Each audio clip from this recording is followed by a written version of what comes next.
Small businesses are the pulse of every community. They bring people together, create opportunities, and drive growth. Chase for Business helps business owners like you with personalized guidance and convenient digital tools all in one place. With that guidance and your determination, you can take your business farther and help build a brighter future for your community. Learn more at chase.com/business. Chase for Business. Make more of what's yours. The Chase mobile app is available for select mobile devices. Message and data rates may apply. J.P. Morgan Chase Bank, N.A. Member FDIC. Copyright 2026. J.P. Morgan Chase & Company. Support for the show comes from Public. Public is an investing platform that offers access to stocks, options, bonds, and crypto. And they've also integrated AI with tools that can assist investors in building customized portfolios. One of these tools is called Generated Assets. It allows you to turn your ideas into investable indexes. So let's say you're interested in something specific like biotech companies with high R&D spend, small cap stocks with improving operating margins, or the S&P 500 minus high debt companies. Chances are there isn't an ETF that fits your exact criteria. But on Public, you just type in a prompt and their AI screens thousands of stocks and builds a one-of-a-kind index. You can even backtest it against the S&P 500. Then you can invest in a few clicks. Go to public.com/market and earn an uncapped 1% bonus when you transfer your portfolio. That's public.com/market. Ad paid for by Public Holdings. Brokerage services by Public Investing. Member FINRA SIPC. Advisory services by Public Advisors. SEC registered advisor. Crypto services by Zero Hash. Sample prompts are for illustrative purposes only, not investment advice. All investing involves risk of loss. See complete disclosures at public.com/disclosures.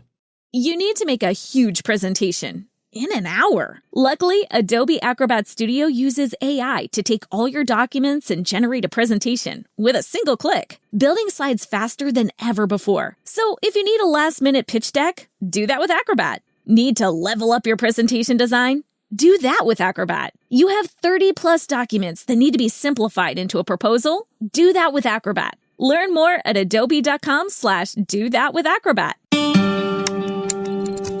Bloomberg Audio Studios. Podcasts, radio, news. This is a breaking news update from Bloomberg. Instant reaction and analysis from our 3,000 journalists and analysts around the world. I'm Kaylee Lyons alongside Joe Matthew, the president, concluding his speech, which lasted just under 2 hours, setting a new record for a State of the Union address at about 1 hour and 47 minutes. President Trump now leaving the rostrum. He will make his way back up the aisle. Probably Joe Matthew shaking hands as he goes, having concluded this speech, which took us from domestic affairs to geopolitics. And of course, as the president concluded his speech, through 250 years of American history. That's right, Kaylee. As the chairman of the Joint Chiefs and the chiefs themselves leave the chamber, the President of the United States wrapping the longest State of the Union address in American history. As I speak to you live from Statuary Hall, just outside of the House chamber where this is taking place, with the live view of the President still taking selfies there with Kat Kamek. We're going to see all the members stream by. In fact, they're just now beginning to leave the room. There were a couple of folks who left early in Ilhan Omar and some of the other Democrats who were not very happy about what the President was saying there. That did, Kaylee, break into a little bit of a call and response there as the President veered off the script. But you're right. He began with the issue that we've been talking about every day here on Bloomberg TV and radio for weeks and months, and that's affordability. The President of the United States talking about getting prices down. He talked about seeing gas when he was on the road for less than $2 a gallon, which is not something that many Americans enjoy. Saying that our State of the Union is strong and pointing to the end of DEI, among other issues that he got to very early in the speech, and then, of course, got to the tariffs. Kaylee, many of us were wondering exactly what he was going to say to the justices of the Supreme Court who were sitting there in the front row. And he kept his remarks fairly temperate. He talked about the unfortunate decision. He didn't call anyone out by name. He spent more time calling out Democrats tonight, Kaylee, for not standing up to applaud him. Yes, and telling Democrats that they were to blame for higher prices Americans are facing, including on health care. To your point on tariffs, Joe, after calling the Supreme Court ruling unfortunate, he also said congressional action on tariffs will not be necessary, suggesting he will be taking other action at the executive level. But he did have some specific asks of Congress tonight, calling on Congress to codify his most favored nation rule when it comes to drug prices, to pass an investment ban on firms buying homes, to pass a stock trading ban for members of Congress. He also wants Congress to pass a law barring any state from granting commercial driving licenses to illegal aliens. So he did have some requests for the legislative branch, even if he largely spent the majority of this almost 2 hours, Joe, talking about things he has seen himself as achieving at the executive level. And pointing to more things that he wants to get done, to your point, calling on Congress to pass the Save America Act, Kayleigh. And when he got to that matter of voter ID, he called out Democrats. He said they want to cheat. They have cheated, and their policy is so bad. The only way to get elected is to cheat, and we're going to stop it, he said. This was a very tough speech on Democrats, most of whom sat on their hands for most of the night. And I'll just let everybody know that we did replay the beginning of the speech from last year. Al Green, the congressman, Democrat from Texas, was escorted from the chamber once again. He brought a sign with him, Kayleigh, which does not make the sergeant at arms or the speaker very happy. And as he tried to address the president firsthand, he was taken out of the room by the sergeant at arms. He went straight to Stat Hall to start doing interviews after that. We turn to our panel that is here with me on set in Washington. Bloomberg's Jeff Mason alongside me, as well as Bloomberg Politics contributors Rick Davis and Jeannie Shan Zano. So this was perhaps not as long as some of us anticipated or maybe feared. He covered a lot of ground, though, Rick Davis. As promised, he said he had a lot to talk about. He certainly did. How'd he do? Yeah, look, I think it was a different kind of speech than what we're used to seeing from President Trump. Normally, he paints a pretty dark picture of the country in order to say how much he has changed and made it better. He actually started off with the positive report card. And at a time when most people are tuned in, the first 30 minutes of this speech, he's going to get the highest number of eyeballs on the TV. He talked about affordability, the economy, the things that he said he has to do to be able to get this thing reset for the midterm elections. Then the next 30 minutes, he descended into that evil place, attacking Democrats viciously. But then he did something that I thought was actually new to him and a pretty good construct, and that is he built the rest of his speech around the great deeds of ordinary Americans, things that they've done to come back from adversity, challenges they met and won. And I think that will be part of what people remember in this speech, are those incredibly important and transformational stories. And he did one after the other on topics that were really key to his administration. Jeff, talking about this kind of narrative reset or lack thereof, is that what the president was able to achieve tonight or not? It doesn't seem like a reset to me. You know, my job as a White House reporter and all the other reporters who are covering this tonight would be to look for the news.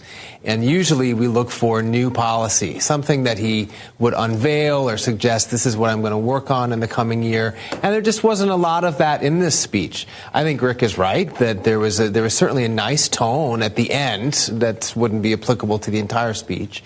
But that there was a nice tone at the end. But what was new? It was mostly a lot of President Trump's greatest hits, and certainly talking about his defense, which we were discussing before the speech, his defense of his performance, his defense of his administration, of the economy that he inherited, which he blamed on President Biden.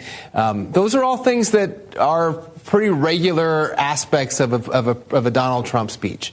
There weren't at least a lot of major new policies with regard to the economy, with regard to affordability, even though, again, he did address it and he touched on it. But he didn't offer a vision for how it's going to go forward.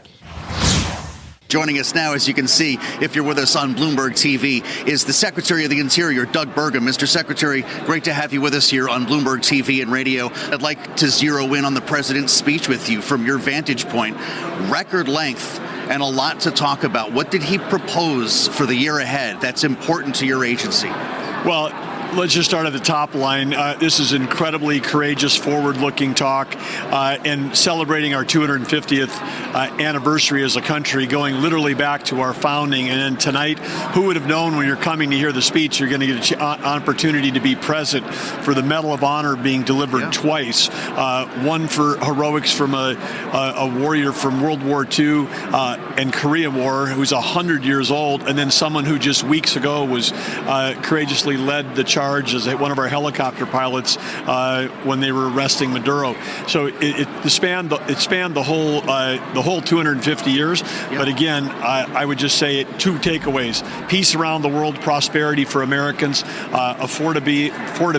President Trump's policies turning this country around in the last 12 months. A lot of focus on energy as we expected this evening, as he reminded drill baby drill, but also talked about what he would like to see, the ability of the big tech companies, the hyperscalers, having the opportunity to bring in their own power plants to put aside their data centers, essentially off the grid. Is that something that the Interior Department is in the process of unlocking?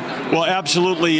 Through the National Energy Dominance Council that runs out of the White House, that President Trump has asked Secretary Chris Wright and I to lead, Secretary of Energy. We're working hard to make sure that we can do this, have this behind-the-meter capability, BYOP, bring your own power, because we need power. This is about energy addition. There is no energy transition. President Trump understands that we've got to have energy abundance. We've got to be able to sell energy to our friends and allies, including those that have been dependent on our adversaries. I mean, if you're getting energy from Iran or Russia and they're funding terrorism or wars, I mean, we can stop wars and stop terrorism by having energy abundance from the U.S., but enough abundance that we can keep prices for energy here at home low, even with the demand increase, so that we can win the AI arms race against China, which part of that race is who can generate the most electricity, because this is the first time in history you can take a kilowatt of electricity and turn it into intelligence. President Trump understands that. His policy is going to work for both winning the AI arms race and for keeping electricity affordable for Americans. Wait, there's so much there. Do you worry about some of the concern that people have expressed about data centers, the NIMBY concerns, the worry about their electricity bills rising? Is this plan the way around that? Absolutely, because if it's off the grid, it's not putting any burden on the grid itself, and it's not putting any pressure on ratepayers. Matter of fact, in North Dakota, when I was still governor there just 15 months ago, we were completing a $1.2 billion data center, and the electricity rates were going to go down for all the people there, because you're spreading the cost across a big industrial buyer in a rural area. So there are ways where you can add capability, add a big power user like that. And if you do it in the right way, it actually brings power down. So it's only people that would be opposed to for other reasons, including the climate extremists, would come up with a story that says that artificial intelligence is going to raise your rates automatically. That's only with the wrong policies. With the right policies, they'll stay the same or go down. Really interesting. The audience is deeply concerned about the future of that AI race, what it means for this country. The president said a bit about that this evening, but clearly it's one of many priorities that he's pursuing in this new year. What's the most important way to win that AI race, even as the markets start to question some of the spending that we're seeing from these massive companies? They're the size of countries, Mr. Secretary. Yes, well, but again, this is we're in recovering new territory, and we're going to see incredible capital flows around the world, and those capital flows, record capital flows, are going to go to places that have ample, affordable, reliable, and secure power, and that's going to be countries, and it's going to be states within those countries, within Europe. It may be certain countries as opposed to all of the EU. Secretary Chris Wright and I today met with 21 energy ministers from Central and Eastern Europe. Again, the race is on. People that have sensible energy policies that focus on affordable, reliable, and secure energy are going to see a boom in investment going forward, because it's not just the data center, it's what follows that, advanced manufacturing, the physical AI, because AI will be the greatest productivity increase that humanity has ever seen. It really is an extension of human capability, whether it's curing cancer, providing a tutor for every school kid in the world, or solving the most complex problems that we've ever faced. This is something that we need, and America and the free world needs to make sure that we're competitive in this AI arms race, and the way we do that is generate more power. Energy addition, there is no such thing as energy transition if you're shutting down 7x24 secure base load and adding intermittent, unreliable foreign-sourced energy. That's energy fantasy. President Trump's focused on energy reality. You're not only the Interior Secretary, but you're also a surrogate of the president. Typically, after the State of the Union, we see cabinet secretaries fan out across the country to hit home, to deliver the message that the president began tonight. Do you have travel plans? What do the next weeks and months look like for you? Well, absolutely. And of course, all the cabinet secretaries will tie it in with part of their job. So I'm going to be heading out to western states where we have a large degree of federal land, a lot of intersection with those federal assets. What we like to say, the Department of Interior has got the largest balance sheet in the world. 500 million acres of land, 700 million acres of subsurface rich with minerals, 3 billion acres of offshore from American Samoa to the U.S. Virgin Islands, the Gulf of America, which represents a huge energy component mix for our country. But yeah, we'll be spanning out and delivering the message, and the message is one that's of forward-looking prosperity. When you talk about the policies for your businesses, we're talking about cutting taxes, massively cutting regulations, record investment, incomes are up, inflation is down, interest rates are down, and affordability of housing is becoming more affordable. I mean, this is President Trump's right. We are entering a new golden age of abundance. This first year was an amazing 180-degree turnaround. The next year going forward could be nothing short of an economic miracle. We'll be watching for you here in Washington and on the campaign trail throughout the midterms. Mr. Secretary, thanks for joining us once again on Bloomberg TV and radio. Thank you for being here. Absolutely. Doug Burgum. Being in front of this great statue, one of the great North Dakota. We worked that out for you on the North Dakota statue here in Stat Hall. Kaylee, I'll send it back to you in the Bureau. All right, Joe, with the Secretary of the Interior, thank you so much. And here with me in our Washington studios still as we round out this evening, Bloomberg's Jeff Mason, alongside Bloomberg Politics contributors Rick Davis and Jeannie Shanzano. So we've now gotten through the speech, the Democratic response, both of which, at least in part, centered around the idea of affordability. The question is going to be where that narrative goes next in the aftermath of this. Jeff, did we really hear the president saying much today in terms of how he is going to further advance the so-called affordability agenda, if you will? What's the action we can expect next if he wants to get prices down? Yeah, I think that's the big question for Republicans, and it's the question that he had to answer tonight, and that his administration and his fellow Republican lawmakers in Congress have to answer as they go into the midterms. I don't know what the answer is. He talked a little bit about tariffs. He talked about the tax cuts from the big beautiful bill. He, again, as I said before, defended his record or praised his record really from the first year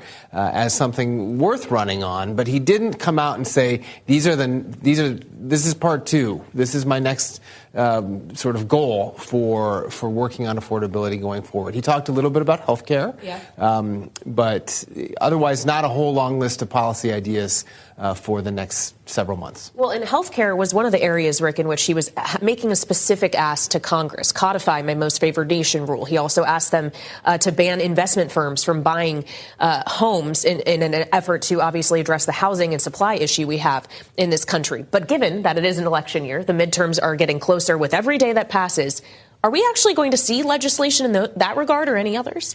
Yeah, I don't think there's really going to be an appetite in Congress to spend a lot of time legislating.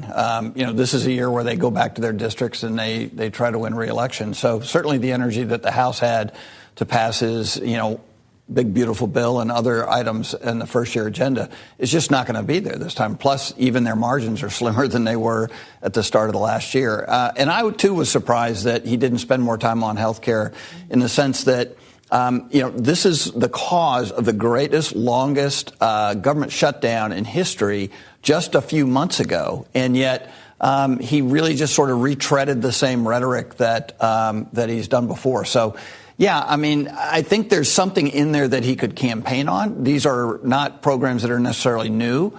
But if he actually stuck with it and talked about these housing issues, talked about some of the drug pricing activity, talked a little bit about, what's going on with healthcare, and of course, really dug in on some of these affordability issues. That could actually be a platform to go forward. I don't think it's so much he needed something new today, but can he actually sustain the rhetoric that he gave to the American people tonight longer than one night? Well, that is the question, and not just, of course, his remarks on the economy, but on what is supposed to be his other strongest issue, Jeannie, which is immigration. Knowing he delivered this speech with the Department of Homeland Security still shut down, calling for Democrats to fund it, yes, but did you sense a president that is any closer to reaching some kind of compromise with Democrats on reforms to ICE and immigration enforcement? No, and this was another area I was surprised by, because the president seemed to double down. He talked a lot about the border, and then he consistently kept talking about the fact that the immigrants are criminals, something that we know is not true, and the people they are deporting are criminals. Even his own government says that is 7 to 14% of the people deported, and it doesn't work for him in any way. It is not true, and it doesn't address the problems that Democrats have raised, or the problems, quite frankly, the American public have raised. And the Democrats would like nothing more than to keep talking about this. It's the first time, and I know that Rick knows this issue so well, that Democrats, probably in decades, have been on the popular right side of immigration. They are thrilled and they want to stay there. So he did him a favor. I also thought it was interesting how Governor Spanberger addressed both that issue and the economy. I think it's probably a little bit of a playbook for how Democrats are going to address these issues in the coming months. She asked, is the president working for you? Is the president helping on affordability? She didn't name check the two people who were killed in Minneapolis, but she mentioned that ICE agents had killed Americans on the streets of the United States.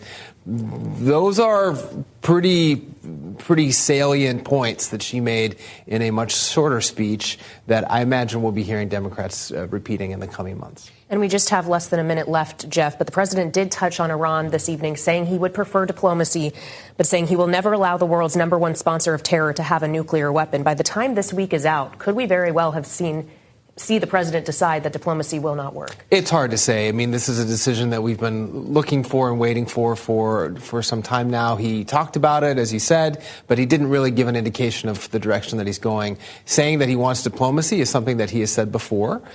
So we'll see if they are able to come up with a deal. Talks in Geneva on Thursday.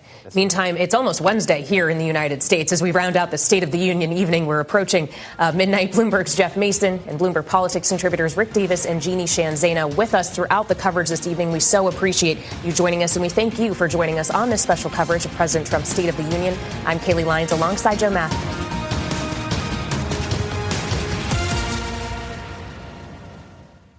With 4imprint, finding the right promo products can be easy.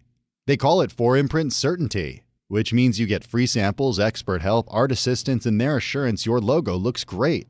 4imprint offers thousands of options to choose from, including branded apparel, drinkware, outdoor, and more. And it's backed by their 360-degree guarantee. That's 4imprint's promise that your order will be packed with care and delivered on time. Need your order faster? 4imprint offers quick turnaround options, too. Visit 4imprint.com to explore. 4imprint. For certain. With Bali from iShares, you get access to both monthly income and growth potential in one simple ETF. It's the best of both worlds. Discover Bali, iShares Large Cap Premium Income Active ETF. iShares, the market is yours. Visit www.ishares.com to view a prospectus for investment objectives, risks, fees, expenses, and other information that you should read and consider carefully before investing. Risks include principal loss in the use of derivatives, which could increase risks and volatility. Monthly income is not guaranteed. Prepared by BlackRock Investments, LLC. Here's a paradox. We buy insurance for peace of mind, yet the very policies we trust can deliver the biggest financial shocks. Across America, millions of claims are denied every year, not because people did anything wrong, but because policies quietly excluded the things that happened. The psychology of trust tells us we assume the contract is fair, but in insurance, the information gap is massive. The insurer knows every detail of what's covered. The policyholder rarely does. That's where My Policy Advocate comes in. For just 27 cents a day, their platform reads your policies and shows you in plain language where you're vulnerable. They're not selling insurance. They don't do that. It's about transparency, giving ordinary people the same understanding insurance companies have had for decades. decades. Because when you know what's really in your policy, you can plan, protect, and avoid surprises. Before you trust your policy to protect you, let My Policy Advocate tell you what it really says. Visit mypolicyadvocate.com today. Peace of mind starts with knowing the truth.